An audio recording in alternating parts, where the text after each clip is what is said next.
ഇപ്പൊ ഇന്നലെ ആ യുവ നേതാവിനെതിരെ പരാതി ഉന്നയിച്ച നടി റിനി ആൻ ജോർജ് തത്സമയം നമുക്കൊപ്പം ചേരുന്നുണ്ട്. Rini an, good morning.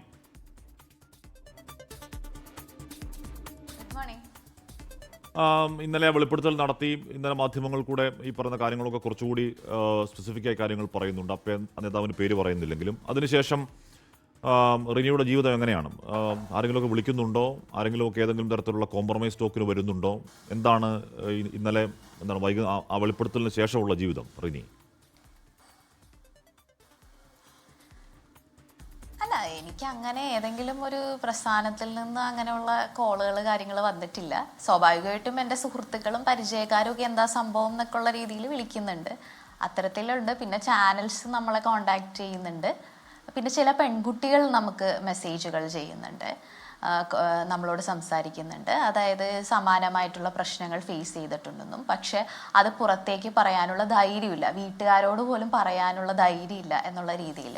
അതായത് എനിക്ക് തോന്നുന്നു അവർ അതിൽ പെട്ടുപോയിട്ടുണ്ടാവും. അപ്പോൾ ഒരു ഷെയിം ഫീലിംഗ് ഉണ്ടാവില്ല വീട്ടുകാരോടാണെങ്കിൽ, അത് ഷെയർ ചെയ്യാനൊരു ബുദ്ധിമുട്ടൊക്കെ. അത്തരത്തിൽ ബുദ്ധിമുട്ടുകൾ ഉണ്ട് എന്നുള്ള ചില എക്സ്പീരിയൻസസ് ഷെയർ ആയിട്ട് വരുന്നുണ്ട്. പിന്നെ ഞാൻ പറഞ്ഞ പോലെ സുഹൃത്തുക്കൾ അങ്ങനെ ഉള്ളവരൊക്കെ വിളിക്കുന്നുണ്ട്. അങ്ങനെ കോംപ്രമൈസ് അല്ലെങ്കിൽ ഭീഷണി അത്തരം കാര്യങ്ങളൊന്നും ഉണ്ടായിട്ടില്ല. ഈ സൈബർ മേഖലയിൽ നടക്കുന്ന കാര്യങ്ങളൊക്കെ ശ്രദ്ധയിൽപ്പെടുന്നുണ്ടോ?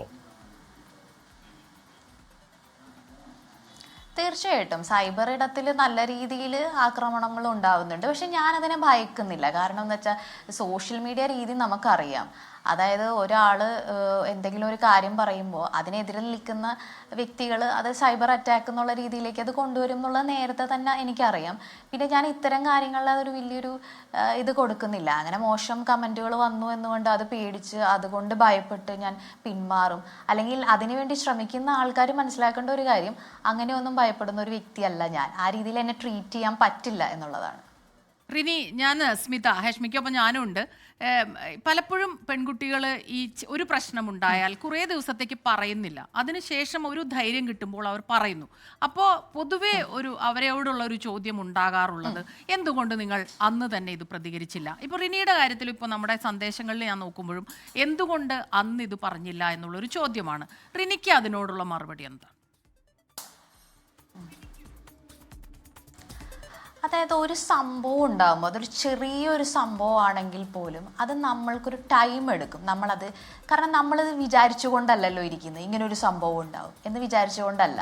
അപ്പോൾ നമുക്കതുമായിട്ട് അഡ്ജസ്റ്റ് ചെയ്യാൻ നമ്മളതിനെ ആദ്യം നമുക്കത് വലിയൊരു മാനസിക പ്രയാസങ്ങളായിരിക്കും, ട്രോമയായിരിക്കും. അപ്പം അതൊക്കെ അത് നമ്മുടെ മനസ്സിലൊന്ന് കെട്ടടങ്ങി നമ്മൾ ഒരു ചിന്തിക്കും, എന്തെനിക്ക് ചെയ്യാൻ പറ്റും എന്നുള്ള രീതിയിൽ ചിന്തിക്കും. അപ്പോൾ ഒരു കാര്യം വെളിപ്പെടുത്തുന്നു എന്ന് പറയുന്നത് അതൊരു വ്യക്തിയെ അടിസ്ഥാനപ്പെടുത്തിയിരിക്കും. മനസ്സിലായില്ലേ? ഇപ്പോൾ ഒരു ബസ്സിൽ നമ്മൾ കയറുമ്പോൾ ഒരു ആക്രമണം ഉണ്ടായാൽ പോലും ചിലപ്പോൾ സ്ത്രീകൾക്ക് പ്രതികരിക്കാൻ പറ്റാത്തൊരവസ്ഥയുണ്ട്. അത് ഇത്തരത്തിലുള്ള അനുഭവങ്ങൾ ഉണ്ടാകുന്നവർക്കേ അത് മനസ്സിലാവുള്ളൂ. അതായത് നമുക്കൊരു പ്രശ്നം ഉണ്ടാകുമ്പോൾ ആ നിമിഷത്തിൽ തന്നെ ചാടി ഇറങ്ങി വന്ന് സംസാരിക്കാൻ എല്ലാവർക്കും പറ്റണില്ല. അങ്ങനെ ആരാ ചെയ്യുന്നത്? എല്ലാവർക്കും അത് ആലോചിക്കണം. പിന്നെ ഞാൻ പറയുന്ന ടേക്കപ്പ് ചെയ്യുന്ന വിഷയം ഏതെങ്കിലും സാധാരണ ഒരു വ്യക്തിയെക്കുറിച്ചല്ല.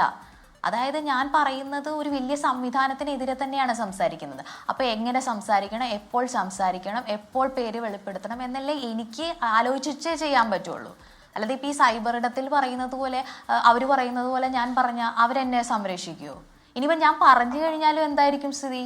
ആ ഒരു ഭയമുണ്ടോ? ഇപ്പൊ എന്ന് പറഞ്ഞാൽ ഈ പറയുന്ന ഇത്തരം കാര്യങ്ങൾ പറയുമ്പോഴും ആ ഒരൊറ്റ പേര് പുറത്തേക്ക് പറയുന്നതിൽ റിനിയെ വിലക്കുന്നത് ഈ ഭയമാണോ? എന്ന് പറഞ്ഞാൽ ഒരു സംവിധാനത്തിനെതിരെ നിൽക്കുന്നു എന്ന ഭയമാണോ?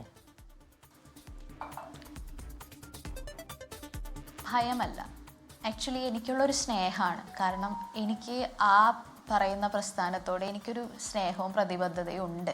അതിലെ പല നേതാക്കന്മാരോടും അടുപ്പവും സ്നേഹമുണ്ട്. ആ സ്നേഹത്തിൻ്റെ ഭാഗമായിട്ട് ആണ് ഞാൻ അത് ആലോചിച്ച് പ്രവർത്തിക്കുക എന്നുള്ള രീതിയിൽ ചിന്തിക്കുന്നത്. ഭയമല്ല, ഭയം ഒരിക്കലും ഇല്ല. ഭയമാണെങ്കിൽ ഇത്രയും പോലും ഞാനത് പറയില്ലല്ലോ.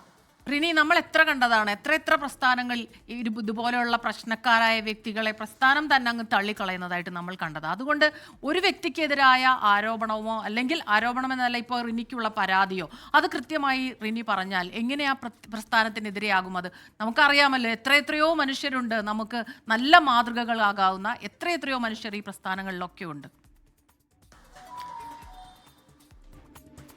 അതെ അതെ തീർച്ചയായിട്ടും. പക്ഷേ ഇപ്പോൾ വന്നിരിക്കുന്ന ഒരു പ്രശ്നം എന്ന് വെച്ചാൽ ഇലക്ഷൻ അടുത്ത് വരുന്ന ഒരു സമയമായിപ്പോയി ഇങ്ങനെ സംഭവിച്ചത്. അപ്പോൾ സോഷ്യൽ മീഡിയയിൽ ആദ്യമേ വാർത്തകൾ വന്നു. അപ്പോൾ അതിനെക്കുറിച്ച് സംസാരിക്കണോ വേണ്ടേ എന്നുള്ളൊരു ആലോചന വന്നു. അതിൻ്റെ ഇടയിൽ ഇൻ്റർവ്യൂവിൽ സംസാരിച്ച് പോയി. അപ്പോൾ ഇതിൻ്റെ പ്രശ്നം എന്ന് വെച്ചാൽ ഇപ്പോൾ ഇലക്ഷൻ വരുവാണ്. അപ്പോൾ ഇലക്ഷൻ എന്നുള്ളൊരു പ്രശ്നം ഉള്ളത് കൊണ്ട് തന്നെ ഇതിനെ വേറെ രീതിയിൽ വ്യാഖ്യാനിച്ച് പോവുകയുള്ളൂ. ഇലക്ഷനൊക്കെ അവിടെ നടക്കും. ഇലക്ഷനുമായി ബന്ധപ്പെട്ട ചർച്ചകൾക്ക് റിനിയുടെ കൺസേൺ ആവേണ്ട കാര്യം. റിനിക്കെതിരെ വളരെ മോശമായ അനുഭവം ഉണ്ടായി എന്ന് പറയുന്നത് റിനിക്കെതിരെ വളരെ മോശമായ അനുഭവം ഉണ്ടാവുന്നു. അത് ഒരുപക്ഷെ 3 വർഷത്തിനിപ്പുറം ഈ കാര്യങ്ങൾ തുറന്നു പറയാൻ തീരുമാനിക്കും. തുറന്നു പറയുമ്പോൾ അത് കുറച്ചുകൂടി സ്പെസിഫിക്കും ക്ലാരിറ്റിയുമായി ചെയ്താൽ, ഇപ്പോൾ റിനി തന്നെ പറയുന്ന പോലെ ഇനി ഒരുപക്ഷെ ഇയാൾ അപ്രോച്ച് ചെയ്യാതിരിക്കുന്ന സ്ത്രീകൾക്ക് കൂടി അതൊരു രക്ഷാകവചമാവില്ലേ റിനി? ഞാൻ അതിൽ കൺസേൺഡ് ആവുന്നതിൻ്റെ പ്രശ്നം എന്താണെന്ന് വെച്ചാൽ ഇപ്പോൾ ഈ രീതിയിൽ നമ്മൾ ഇലക്ഷൻ എന്നുള്ള രീതിയിലേക്ക് ഇത് കാര്യങ്ങൾ മാറുവാണ്.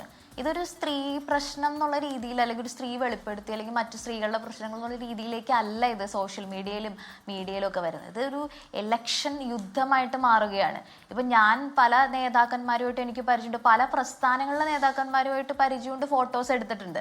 അതെല്ലാം വെച്ച് അപ്പുറത്തുനിന്നും ഇപ്പുറത്തുനിന്നും യുദ്ധം നടക്കുകയാണ്. ലോകത്തെവിടെയായാലും ഏത് സമയത്തും 24 വാർത്തകളും ഓഗ്മെന്റഡ് റിയാലിറ്റി പാക്കേജുകളും എക്സ്പ്ലെയിനറുകളും വിശദമായി കാണാൻ ഞങ്ങളുടെ യൂട്യൂബ് ചാനൽ നിങ്ങൾക്ക് സബ്സ്ക്രൈബ് ചെയ്യാം.